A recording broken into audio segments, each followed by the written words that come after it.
Irmãos, é sempre bom estar a adorar o Senhor e adorar por meio das nossas orações, mas também dos nossos louvores, tanto da congregação como do coral, com palavras, com mensagens que tanto abençoam o nosso coração e nos preparam para uma vida útil, uma vida ativa, uma vida testemunhante neste mundo.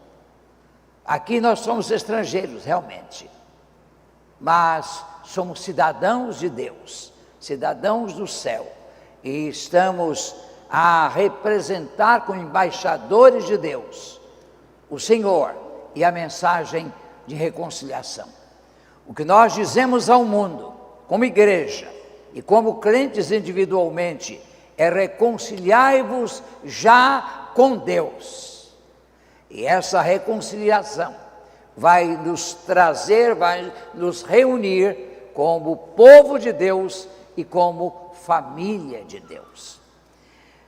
Meus irmãos, nós vamos ler algumas passagens de Efésios que estamos estudando e vamos ler primeiramente capítulo 2, de 11 a 22, depois 3:10 e finalmente de 4 a 1 a 7, capítulo 4, de 1 a 7. Nós vamos ficar em pé para esta leitura, porque eu gosto de ver a participação da congregação. Eu não gosto de ler sozinho. Se eu pudesse, todos vocês estariam pregando comigo aqui. Por isso é que eu falo alto e falo forte, porque eu quero representar vocês todos no anúncio da mensagem de vida. Mas ler, vocês podem. Então eu vou ler um versículo e os irmãos o outro. E começamos com esta conjunção conclusiva. Portanto, falar a Paulo de que nós estávamos perdidos, mortos, e o Senhor nos ressuscitou, nos ressurgiu. E nós, então, agora temos vida e somos povo de Deus. Portanto, lembrai-vos de que, quando há uma vírgula, a gente dá uma paradinha. Sabe que a leitura é muito importante. A leitura pública e a leitura pessoal, para a gente entender bem o texto. Eu respeito sempre a vírgula, o ponto na hora certa. É muito bom que a congregação também faça isso. E vocês em casa, que estão naturalmente com a sua Bíblia aberta, queiram abrir em Efésios capítulo 2. Portanto, versículos 11 a 22. Portanto, lembrai-vos de que, no passado, vós, gentios por natureza, chamados incircuncisão, pelos que se chamam circuncisão, feita pela mão de homens,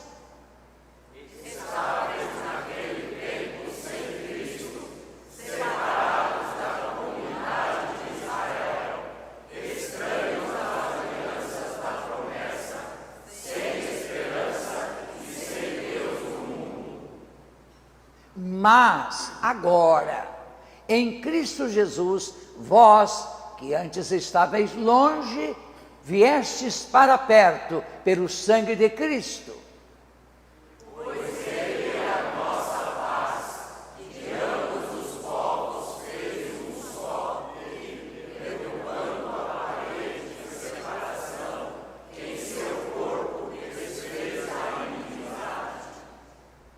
Isto é, a lei dos mandamentos, contidos em ordenanças, para em si mesmo criar dos dois um novo homem, fazendo assim a paz. E pela cruz reconciliar ambos com Deus em um só corpo, tendo por ela destruído a inimizade. E vindo ele, proclamou a paz para vós que estáveis longe e também para os que estavam perto. Pois por meio dele ambos temos acesso ao Pai no mesmo Espírito. Assim, não sois mais estrangeiros quanto ao reino de Deus. Somos estrangeiros neste mundo, Assim, não sois mais estrangeiros nem imigrantes, pelo contrário, sois concidadãos dos santos e membros da família de Deus. Edificados sobre o fundamento dos apóstolos e dos profetas, sendo o próprio Cristo Jesus a principal pedra de esquina. Nele, o edifício inteiro, bem ajustado, cresce para ser templo santo no Senhor, No qual também vós, juntos, sois edificados para a morada de Deus no Espírito. somos povo novo, somos família de Deus, somos edifício, somos morada de Deus. Mas lemos agora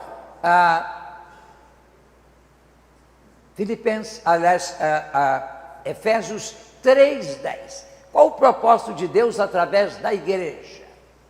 Juntos, para que agora a multiforme sabedoria de Deus seja manifestada por meio da igreja aos principados e poderes nas regiões celestiais, segundo o eterno propósito que fez em Cristo Jesus, nosso Senhor, no qual temos ousadia e acesso a Deus com confiança pela fé que nele temos. E finalmente, Efésios 4, de 1 a 7. Eu acredito que o seu atraso na leitura da Bíblia foi diminuído hoje. Eu gosto de ler a Bíblia em público. Aliás, Paulo disse a Timóteo: persiste em ler. Ali é a leitura pública, sabe? Não é leitura individual, é pública. Persiste em ler, exortar e ensinar até que eu vá. Vamos ler então Efésios 4, 1 a 7. Portanto, eu, prisioneiro no Senhor, peço-vos que andeis de modo digno para com o chamado que recebestes. Com toda humildade e mansidão, com paciência, suportando-vos uns aos outros em amor. Procurando cuidadosamente manter a unidade do Espírito no vínculo da paz. Há um só corpo e um só Espírito, como também fostes chamados em uma só esperança do vosso chamado. Há um só Senhor, uma só fé, um só batismo, Um só Deus e Pai de todos, que é sobre todos, por todos e está em todos.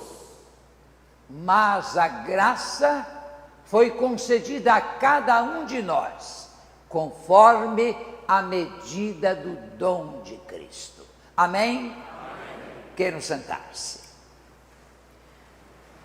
Meus irmãos, eu quero recordar brevemente as afirmações feitas de manhã e quero dar mais atenção à imagem, à metáfora da igreja como família. Como família de Deus, tanto a família grande, que é o conjunto de todos que creem em Jesus como o Senhor e Salvador, e a família menor, cada igreja local, somos uma família. Qual era a nossa condição antes e qual é a nossa condição depois de Cristo? Porque é em nossa vida, assim como na história, um antes de Cristo e um depois de Cristo.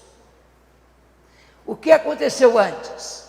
Nossa condição era de distanciamento, de separação. Estávamos separados de Deus, das promessas de Deus, do povo de Deus, da esperança messiânica, dos pactos divinos. Vivíamos, portanto, sem Cristo, sem cidadania espiritual, apátridas, sem os pactos ou promessas divinas, sem esperança, sem Deus no mundo, só com falsos deuses do mundo, como era falsa a deusa Diana lá em Éfeso. Agora, qual a nossa condição? Fomos reconciliados com Deus por meio de Cristo. Foi removido o muro de inimizade entre judeu e gentio, entre os detentores da promessa e nós, porque as promessas se estendem a todos nós, pois a cruz o demoliu. Nós formamos pela fé o povo de Deus, os que cremos em Cristo como Senhor e Salvador, e somos uma outra imagem presente no capítulo 4, um corpo. Não somos apenas um povo, não somos só uma família, somos um corpo, ligado à cabeça que é Cristo. Nós somos os membros desse corpo. Estamos em Cristo. Somos nação santa, não mais estranhos. Somos chamados numa só esperança. Éramos sem Deus e agora temos o Deus Pai de nosso Senhor Jesus Cristo. E Jesus nos ensinou a orar como? Pai nosso que estás no céu. E como a gente se torna filho de Deus? Será que todos são filhos de Deus? Sim ou não? Absolutamente não. O Evangelho de João diz que ele veio para o que era seu, que eram os judeus, mas os seus o rejeitaram, não o receberam. Mas a tantos quantos o receberam, deu-lhes o poder, a autoridade, a condição privilegiada de serem filhos de Deus, aos que creem no seu nome. Então a nossa filiação é porque estamos em Cristo. Ele, o nosso Salvador e irmão mais velho, e somos da família de Deus. Pastor, e as demais pessoas? São criaturas de Deus. São criaturas, feitas à sua imagem e semelhança. Não estou diminuindo a condição dos outros, mas você se torna filho de Deus quando crê em Jesus Cristo como Senhor e Salvador, e nasce de novo, e é adotado como filho já adulto, para usufruir todos os privilégios da filiação. Ora, a igreja de hoje é tudo aquilo que está escrito no boletim.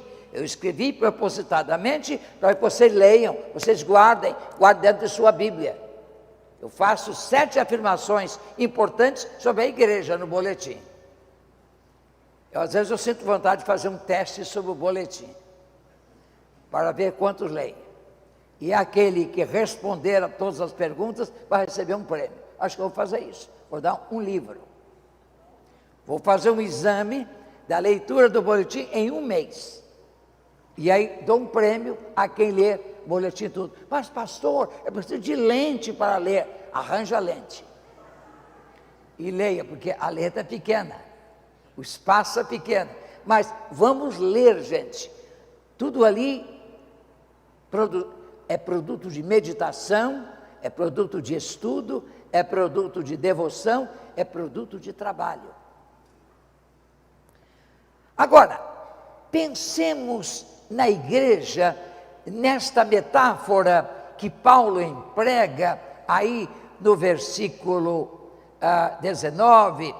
Assim, não sois mais estrangeiros, nem imigrantes, pelo contrário, sois concidadãos dos santos, isto é, somos todos cidadãos e membros da família de Deus.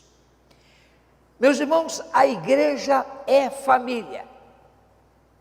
E de todas as imagens, de todas as metáforas empregadas na Bíblia para significar igreja, a que eu acho a mais terna é a imagem da família.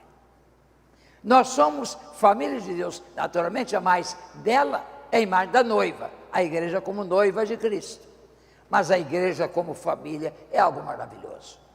Significa que nós nos pertencemos. Ninguém vive sozinho, de si, para si. Nós vivemos para os outros. A nossa vida vai influenciar, vai levar alguém a crescer ou a cair. A nossa vida vai abençoar ou não. Nós somos membros da família de Deus.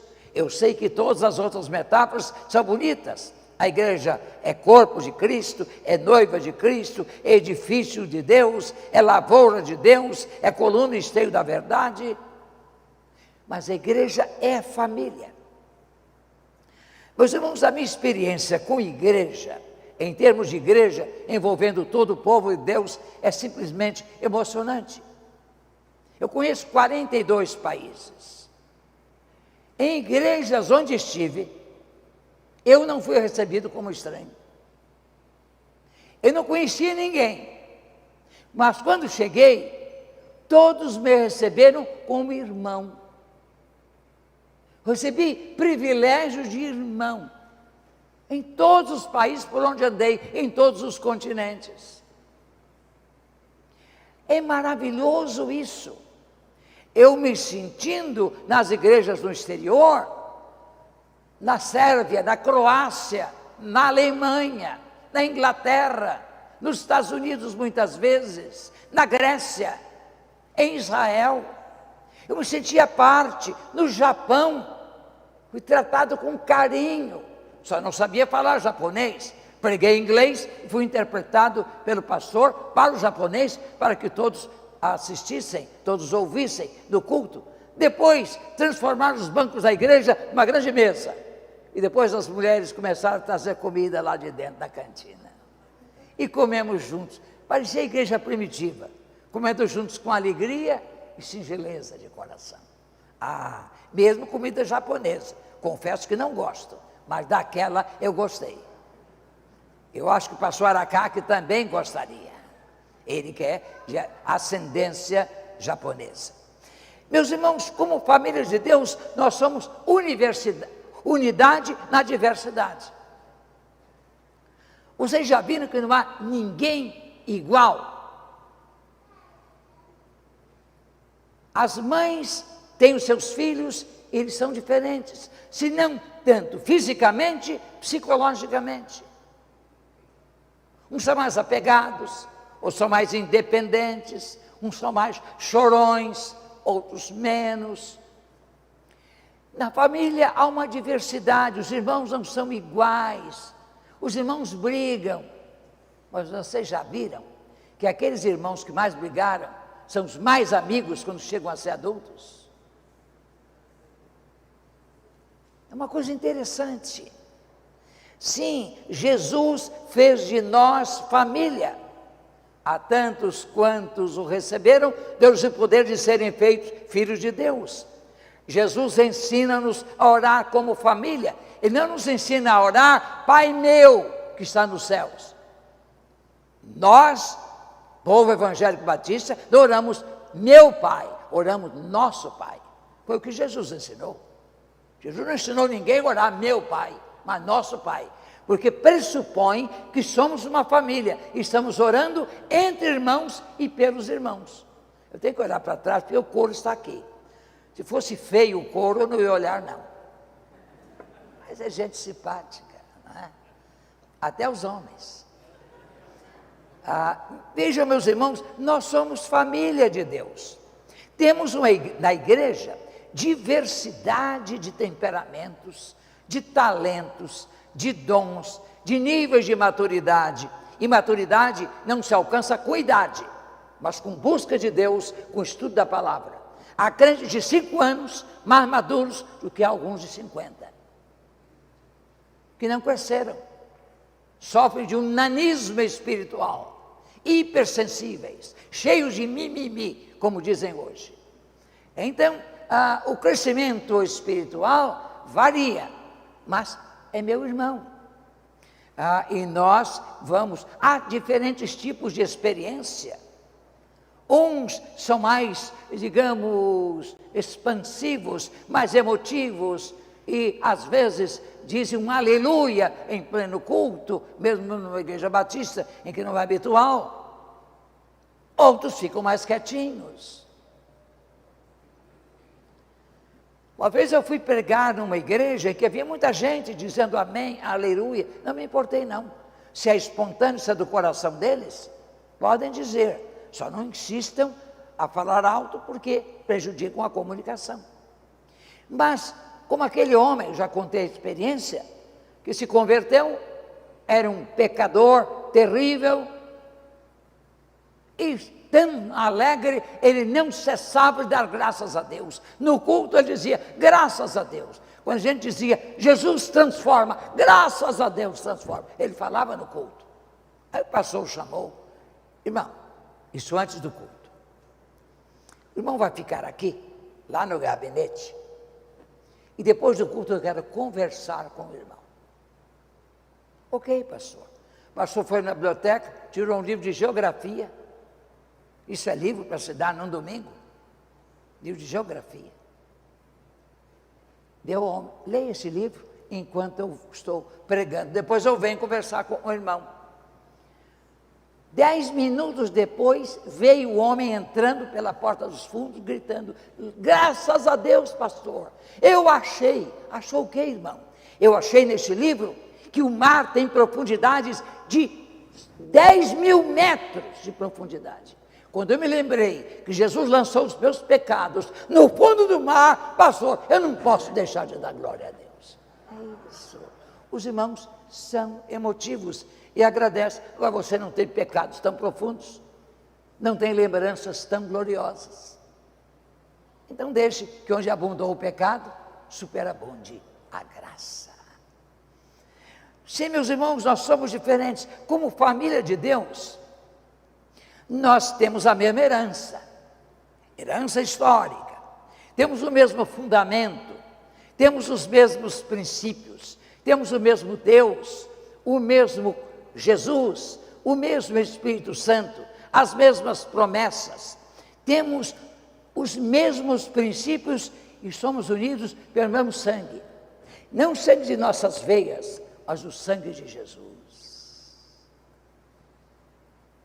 Que todos nós fomos lavados pelo sangue de Jesus. Não importa o sangue que corre dentro de suas veias, mas aquele pelo qual você foi lavado e se torna mais alvo do que a neve. Nós somos unidos pelo mesmo sangue. Somos família de Deus. Nossa fé é bíblica, baseia-se na mensagem dos profetas e ensino dos apóstolos. É o que Paulo diz, vejam só, edificados, versículo 20, sob o fundamento dos apóstolos e dos profetas, sendo o próprio Cristo, Jesus, a principal pedra de esquina. Portanto, a família tem fundamento. A pedra fundamental da família de Deus é Jesus Cristo, a pedra angular, que mantém aprumadas as paredes deste edifício, que é templo de Deus. Temos compromisso com as mesmas escrituras canônicas. Este livro aqui é comum a todos nós. Quando houve o período mais terrível de perseguição ao Evangelho na União Soviética antiga, não era permitido imprimir a Bíblia nem distribuí-la. Então os pastores começavam a rasgar a Bíblia e entregar pedaços aos irmãos. E na hora de pregar, eles diziam, Paulo diz isto. O irmão que tem aí Romanos, tal, leia. E ele lia. Então cada um com um pedaço da Bíblia. Hoje temos a Bíblia inteira. E esse livro é para nós a regra única de fé e conduta. Mas ainda vão querer queimar esse livro. Vão fazer montanhas de livros da Bíblia para queimar. Mas precisamos decorar esse livro. E quando decoramos, está no coração. Decorar é guardar no coração. Vamos então guardar esse livro na minha memória. Vamos recitar a palavra. Vamos decorar cada dia um versículo. Versículos específicos, sobre várias áreas, para que ajudemos aqueles que não têm acesso à palavra. Vão querer rasgar a Bíblia e tirar algumas partes dela. Romanos 2 e outros textos. Malaquias 3. Sobre dízimo. Vão querer esfacelar a Bíblia. Mas a Bíblia é para nós a única regra de fé e prática. Os irmãos concordam? Digam amém. Amém. É para nós a Bíblia.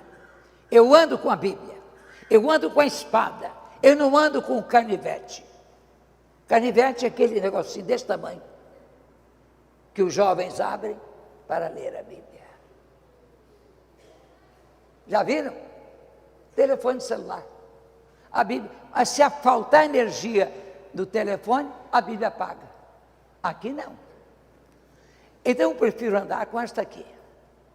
Eu nem quero a Bíblia no computador, no telefone. Não quero, não tem nenhuma Bíblia impressa. Eu quero aqui. Quero andar com ela, porque inclusive é um testemunho. O senhor está com um livro aí? É a Bíblia? É. Ah, eu quero saber uma coisa. Aí faz uma pergunta, você vai lá na Bíblia e acha. O seu canivetinho vai ter dificuldade em responder. A sua espada? Não.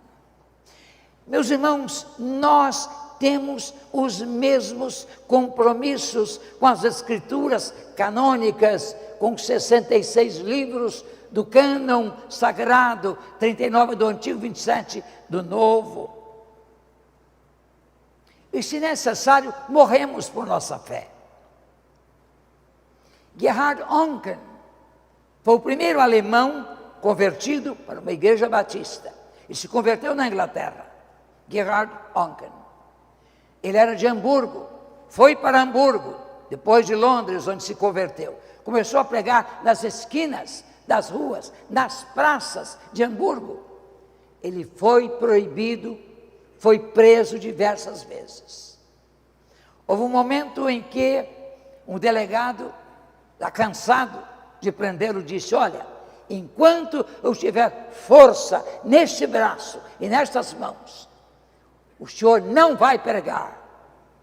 Ele olhou para o delegado e disse: enquanto eu vir a mão de Deus estendida sobre mim, eu não paro de pregar. Gerhard Oncken. Gerhard Oncken, que levou a proposta para a Alemanha de que cada batista devia ser um missionário. E foi um homem de Deus, por isso que o seminário batista alemão está em Hamburgo e tem o nome de Seminário Gerhard Oncken, em homenagem a esse homem, tão fiel ao Senhor. Se nós somos remidos, somos lavados pelo mesmo sangue, sangue de Jesus, e por ele continuamos a ser purificados. Se andarmos na luz, como ele na luz está, temos comunhão uns com os outros, e o sangue de Jesus nos continua purificando.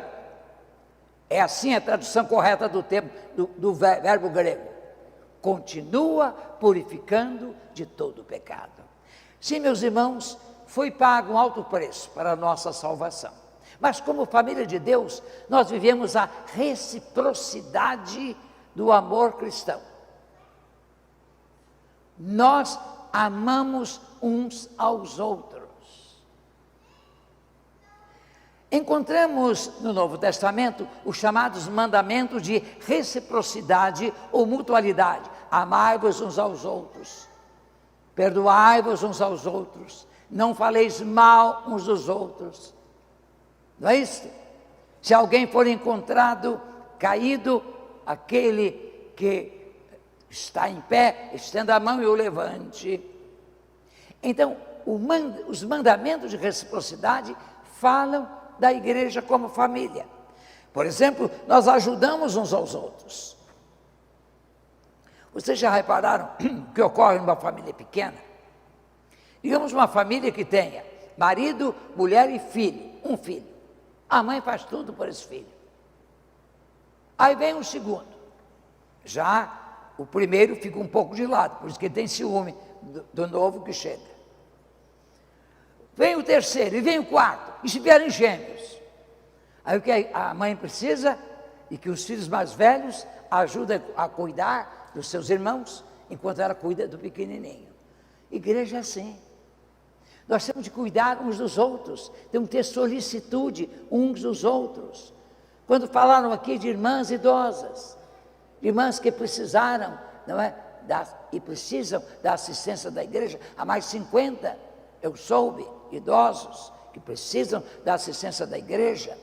A minha sugestão é que nós movamos grupos de diáconos e de pastores que são membros da igreja para fazerem visitas a esses irmãos idosos, levando-lhes, celebrando com eles a ceia do Senhor. Porque disse Jesus que onde 2 ou 3 estivessem reunidos em seu nome, ele estaria. Portanto, se 2 ou 3 forem à casa de um idoso celebrar a ceia, é a primeira igreja batista do Brás presente naquela casa. Não é que a ceia seja um sacramento, é uma ordenança, mas a ordenança que Jesus deixou, sempre que beberdes este cálice, sempre que comerdes este pão, sempre, é um memorial a ser praticado. Eu já pedi à irmã Marília e outros irmãos que trabalham com idosos, a relação de todos os idosos, que não pode vir à igreja, para a igreja visitá-los, somos família. Não vamos fazer como as famílias modernas fazem, mandam os seus idosos para a casa de repouso, repouso deles, os filhos, não dos velhinhos. Estar só no meio de velho é duro, viu? O que dá alegria a gente que tem idade, eu posso falar que eu tenho idade, é ver a juventude, é ver as crianças, é ver os adolescentes, num lugar em que todos reclamam, todos na mesma idade, não é? A idade do condor, sinto dor aqui, sinto dor ali. Não me fale de casa de repouso. Vocês, filhos, vocês, netos, têm repouso, mas os seus filhos vão fazer a mesma coisa com vocês, vão mandá-los para a casa de repouso. Eu cuidei dos meus pais até o fim. Meu pai morreu com 100 anos e 40 dias, minha mãe com 88, mas eu cuidei deles. Meu irmão morreu com 40 anos. Então eu, o primeiro filho e o único, cuidei. Não, a minha mãe merecia estar em casa, ser bem cuidada. Sim, meus irmãos, nós somos família de Deus. Quando Deus perguntou a Caim, onde está o teu irmão? Veja a resposta de Caim, parecida com a resposta que dão hoje.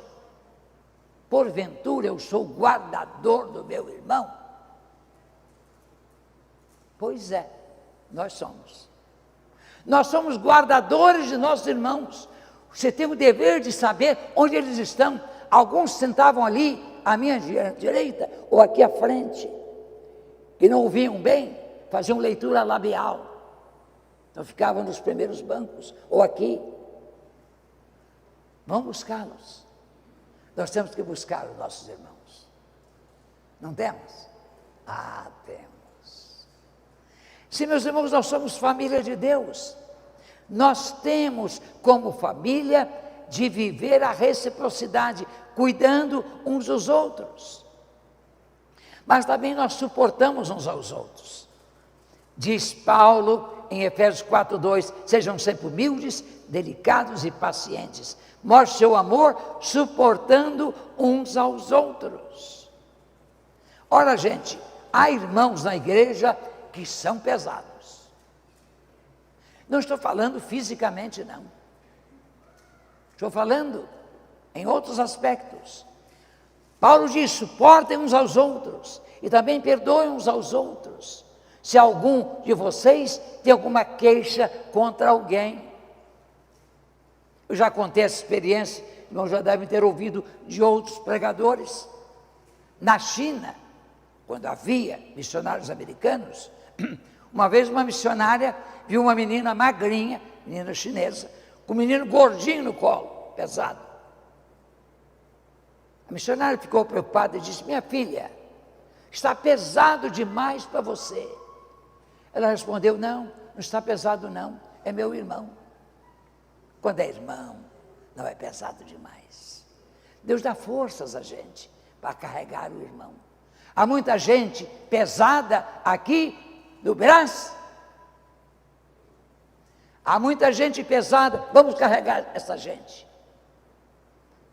Precisamos suportar uns aos outros, mas também devemos perdoar uns aos outros. Temos que aprender com Jesus. Pensem em Jesus e Pedro. Pedro negou Jesus 3 vezes. Tomé esteve ausente no dia da aparição de Jesus, no dia da ressurreição. Se aquela fosse uma igreja batista, tivesse esse nome, Jesus poderia ter aberto uma assembleia, como foi hoje de manhã, aberta a assembleia, tinha quórum. Quórum é um número mínimo legalmente estabelecido para a realização de uma assembleia válida. Isso é quórum. A palavra quórum significa dos quais, quórum em latim. Digamos que Jesus dissesse, meus discípulos, que devemos fazer com Pedro?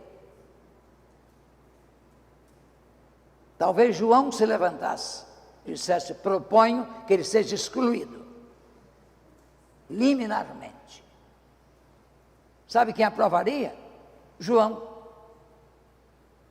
João vai ser aquele apóstolo tão amoroso, mas lá no fim, ele queria pedir fogo do céu sobre uma aldeia de samaritanos. Não nos iludamos. Naquele tempo ainda era novo, era filho do trovão. E trovão nenhum é mansinho. João diria apoiado e Pedro seria excluído. Sabe o que Jesus fez? Não falou em Pedro. Apresentou aos seus discípulos, Pai seja convosco. Mas ele antes, ao ressurgir, apareceu a Pedro, numa entrevista pessoal, personalíssima. Sabe para quê? Para perdoar Pedro. Coisa linda. Jesus restaurou Tomé. No segundo domingo, no primeiro, Tomé não estivera com seus companheiros. No segundo, Jesus compareceu, as portas fechadas, ele apareceu com seu corpo glorificado. Olhou para os discípulos, Tomé lá atrás, com medo terrível. Disse, Tomé, vem cá. Ele pensou, vou levar um sermão. Sermão no mau sentido. Aí foi Tomé. Tomé foi trêmulo. Tomé chegou à frente. Senhor, Tomé, tu disseste que não crerias se não pusesses a mão na minha mão e comprovasse as minhas mãos marcadas pelos cravos ou tocasse no meu lado que fora ferido pela lança do soldado romano. Põe aqui a tua mão. Põe aqui a tua mão. Tomé, não sejas incrédulo, mas crente. É o que Jesus faz. Nada de excluir em limine. Vamos buscar aqueles que estão afastados. Vamos buscar aqueles que estão desanimados. Vamos buscar aqueles que estão negando Cristo. Vamos buscar aqueles que estão ausentes da casa de Deus, como Tomé. Vamos restaurá-los. Porque somos irmãos, família de Deus. Jesus perdoou Pedro, perdoou Tomé, restaurou ambos. Meus irmãos, a igreja de Filipos foi a igreja que mais alegria deu a Paulo. Sabem disso, né? Várias expressões de alegria. Vós sois minha alegria, minha glória, etc. Mas a certo momento, Paulo se lembra de uma notícia que recebeu. E então escreveu assim: rogo a Evódia e rogo a Sintique que se reconciliem do Senhor. Duas irmãs queridas, cooperadoras, fiéis, cooperaram com vários ministérios, mas agora estavam brigadas. Então Paulo diz, provavelmente ao pastor da igreja, e digo a ti, meu verdadeiro companheiro, que ajudes essas mulheres. Nós temos que ajudar uns aos outros a se reconciliarem. Nós devemos ser promotores da paz na igreja, jamais da discórdia. Se alguém falar mal de um irmão com você, fique quieto, depois diga. Você já pensou nas virtudes dele, nas virtudes dela? Ele é nosso irmão, ela é nossa irmã. Vamos procurá-lo, vamos ajudá-lo. Isto é família de Deus. Nós somos família de Deus. Estou falando ao coro, porque eles estão aqui mais perto. Mas se eu pudesse descer, falaria pertinho de vocês. Temos que buscar aqueles que estão distantes. A igreja é uma comunidade de perdão, de reconciliação. Há uma atitude perdoadora que Paulo recomenda, por exemplo, às igrejas da Galácia. Mas eu me lembro de uma historinha, que eu acho que já contei aqui, já preguei muitas vezes aqui. Um menino tinha 3 irmãs, mais velhas do que ele. E uma das irmãs bateu nele. Bateu nele forte. E o menino ficou chorando, já era fim da tarde, e foi deitar, a mãe levou para dormir, ele chorando. Por que você está chorando, meu filho? Estou com raiva de fulana, da irmã dele. Filho, você deve perdoar a sua irmã. Perdoar de todo o coração. É sua irmã. E ele soluçava. Filho, agora ore. Vamos orar e você vai perdoar a sua irmã. Ele começou. Pai do céu, abençoa meu pai. Abençoa minha mãe. Aí a mãe falou no ouvido, fala da sua irmã. Abençoa minha irmã. Diga que perdoa. Eu perdoo minha irmã. Mas se eu acordar amanhã, ela me paga. Ora, um perdão que promete vingança depois, não é perdão. Amanhã ela me paga, você tem que perdoar, riscar a nota promissória, eliminar o pecado, é quebrar a cadeia que prende a pessoa a você, que perdoar é livrar-se de um peso. Ah, como precisamos de perdoar. Precisamos uns dos outros, das orações uns dos outros. Como é bonito o culto de quarta-feira. Dezenas de nomes são lidos, são publicados, são distribuídos entre os irmãos. E a gente em grupo começa a orar pelas pessoas. Isso é família de Deus. É um momento lindo na vida desta igreja. E você perde. Não vem aos cultos de quarta-feira. Eu estou olhando aqui alguns que não vêm. Alguns vêm, mas outros não. Vêm cantar, mas não vêm orar. Agora, só funciona a coisa se houver oração e canto. Vejam aquele dueto que produziu um terremoto. Paulo e Silas, meia-noite, cantavam e oravam. Aí houve um terremoto. Meus irmãos, nós precisamos de terremotos causados por gente que ora e que louva a Deus em todas as circunstâncias.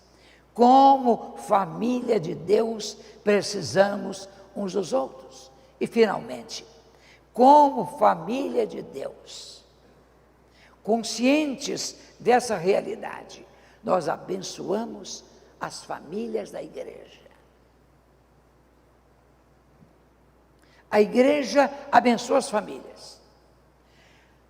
Muita gente diz que igrejas fortes produzem famílias fortes. Errado, é o contrário. Famílias fortes produzem igrejas fortes. Aí a família eclesiástica será forte. Temos que viver a unidade na diversidade. Precisamos praticar a aceitação e o perdão. Precisamos viver a mutualidade. Precisamos de abençoar uns aos outros. Que não saia de nossa boca qualquer palavra que ofenda, que amargure, que distancie. Não diga ao ausente, você não sabe o que está perdendo. Diga a ele, como nós estamos perdendo com a sua ausência. A sua presença nos enriquece e nos abençoa. É assim. Não vamos chamar o irmão de perdedor, mas daquele que pode trazer paz, alegria para o coração da gente. Se este templo estivesse lotado, com todos os lugares cheios, seria muito alegre este ambiente, muito mais alegre. O meu grande desejo, o meu grande sonho é ver este templo completamente tomado e algumas cadeiras ainda aqui, para caber o povo todo. Mas vocês que estão aí em casa, estão faltando aqui. Nós sentimos a sua falta. Sua presença é preciosa.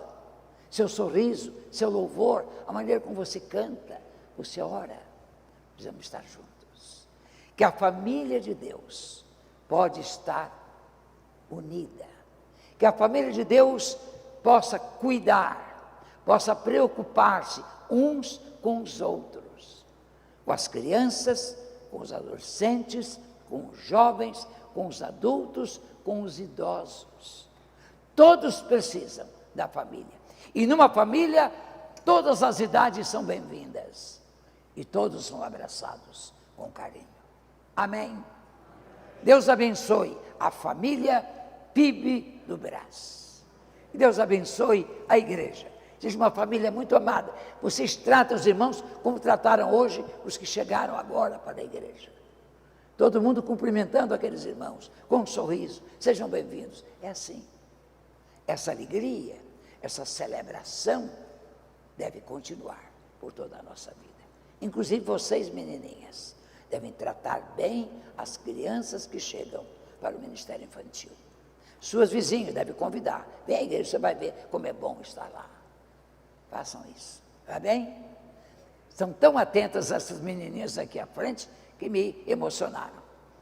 São minhas bisnetinhas, eu posso dizer.